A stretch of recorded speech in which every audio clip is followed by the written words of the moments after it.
Hey Rick, how you doing? I'm doing good, Megan. How about you? Good, good. I'm sitting in the office and it's either hot or cold. And right now, this week it was so cold. I had to go in the staging room and steal a blankie. Mm. Uh yeah, so I'm cuddled up here with one of our staging blankets, but now it's hot because the heater broke. It's always something when you're in a big building with a lot of other units. Yeah, for sure. And the weather has certainly been, a little bit on the chilly side lately, huh? Yeah, exactly. It was so cold in here the other day, my hands would not operate like to type. It was just, I but I know, told right? everybody else they couldn't leave. Only I could leave. There you go. Just kidding. Okay, so we have a topic picked out for today, and I just thought it was kind of a fun topic. Mhm, And I wanted to talk about adjustable rate mortgages, kind of how they were used in the past, and if they're still relevant today, and what mhm. kind of sort of hybrids were made based off of the adjustable rate mortgage. So go for it. Yeah, yeah, that's good stuff. I love it. I always look at, I look at history, right? And so, it used to be, 15, 20 years ago, the variable rate loans, there's lots of variations of those. And there's one loan in particular that was really, really bad. It was called the option arm, where they pick a rate type of a deal. It was very creative. It was like a 1% start rate. Remember that? Like a 1% start rate I deal. People thought was remember. great. Well, that was a horrible loan. The terms of that loan were horrible. And Mhm. so people got into that mortgage and they ended up imploding, Can I literally. tell Just, you? Can I tell you a story real yeah, quick? sure. So, Hmm. so Tim and I bought a fourplex. It was in '04, Hmm. and the fourplex was 850,000. It was a ton of money, right? Oh, yeah. But we were doing an exchange, so we had like 250,000 down from another property that we were Hmm. selling. So we were only financing just under 600 grand on this fourplex, right? Hmm. And we had great credit. We had a huge down payment. And the Hmm. loan officer at the time, and I was somebody that I knew, liked, and trusted, okay, which is where some of us got into this situation because I would normally not get in a situation like this. Put me Hmm. in one of those arms. Hmm.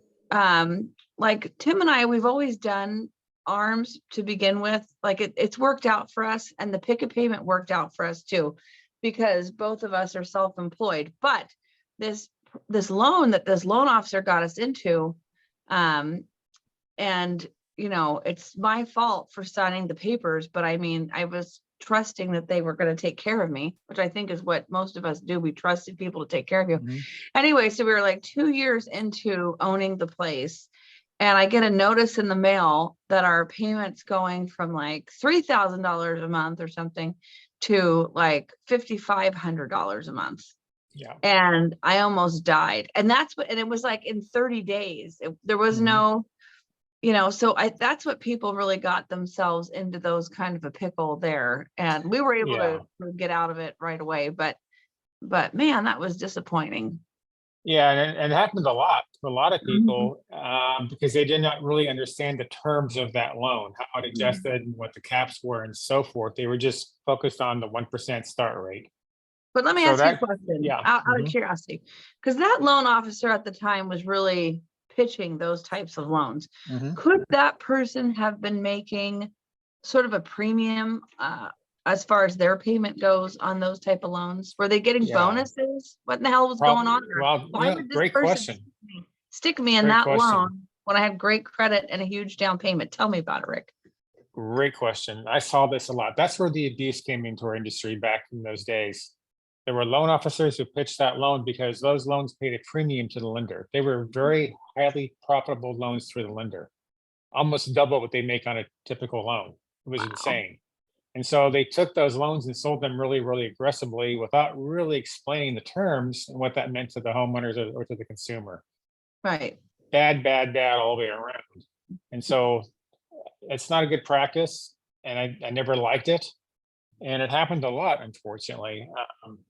And so, no, that loan was a good loan, but for very, very few types of borrowers. It is a Exactly. very, very small niche. I mean, if a borrower, I think I did a total of one, Hmm. but it was at the buyer's request because this guy had huge bonus income. So he Mhm. said, I don't care about that. My bonus income I'll just get the bonus income and pay it down. So he was Right, okay with it. He knew the terms, so I'm okay with that. My bonuses will pay for it. Meanwhile, I get the very, very low payment. Okay, we can do that. right. But the majority of home buyers had no clue what the terms were. And when they started getting these adjustments and then the quote unquote negative amortization, where they ultimately owed more in the house than they borrowed, Right. that was just a really bad recipe. And that's what, for the most part, what caused a lot of the market implosion back in 2006, 7, and 8, those Mhm. types of loans. Yeah, that's it. Thankfully, those That's loans are no longer available.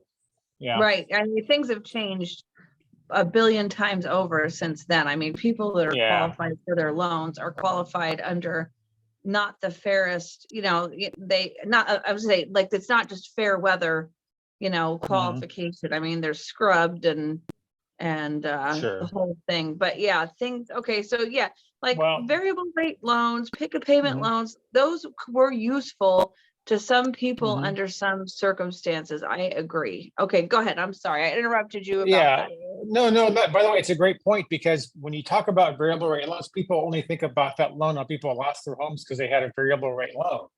Right. Yes, that happened, but it was a very toxic product, highly Mm-hmm. toxic product. Now, the loan programs of today, the variable rate loans of today, are very safe, very well structured types of Mm-hmm. products. So you're not going to get hurt by doing a variable rate loan today. They're an entirely different ballgame. They've I got mean, very I good don't think we've caps. done a variable rate loan in forever. So tell me We what's haven't. the deal? Yeah. So here's the deal though with variable rate loans. It has to do, it's complicated, but it has to do with the yield curves. Mm-hmm. With the yield curves today, well, let's go back to 15, 20 years ago. 15, 20 years ago, you could do that like a fixed for 5 years, or fixed for 7, or fixed for 10 years before the rate would adjust. They had very good caps. The cool thing about those loans in those days was that the initial rate for that 5, 7, or 10-year period was around 0.5% lower than a standard 30-year fix. Right. So for that reason, it made sense. If you're doing a 7-year arm, you think you might be in the house only 3 or 5 years, or refinance for some point before then the 7-year deal at 0.5% lower rate's not a bad gamble. It really Right. isn't. So we did a lot of those loans in those days for that reason.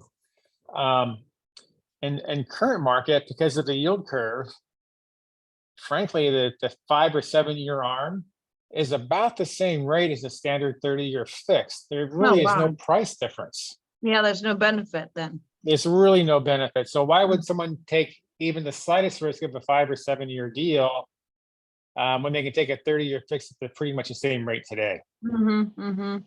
So that's why So, you don't see them. right. Okay. Well, that makes sense. So that's sort of the history of Mhm. in the last 20 years of the Yeah. variable rate mortgage and picket payments and that sort of thing, and why it was useful then and Mhm. why it's not so useful now. Yeah, it's a great point, and it's a great topic. I wish they would be more um, useful these days. I'd like to see rates 0.5% lower on the 7-year arm, for example. We would do those, but they're not Right. there right now. But Some well, kind of look, benefit. the reality is a 30-year fixed rate is always the safest bet, always a great loan. You can't go wrong. And if you don't like the rate, if the rates improve down the road, refinance the house. It's not a big There deal. you go. So the 30-year fix is always going to be your best option. Yeah, well, good. Well, Rick, I appreciate you as always. And I know that anyone can call you and kind of run through scenarios with Yeah.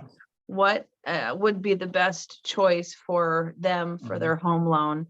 And that's part Yeah. of the reason that, you're who you are and everything else is because you've been doing this for 40 years. So I know you it's have, fun, right? yeah, you know how to advise people. So Yeah. I Thank you. Appreciate appreciate it. that. And yeah, we'll publish this and we'll see what people have to say. Cool. We're here. Thanks for the Thanks, Rick. questions. Thanks, Megan. Take care. Take care.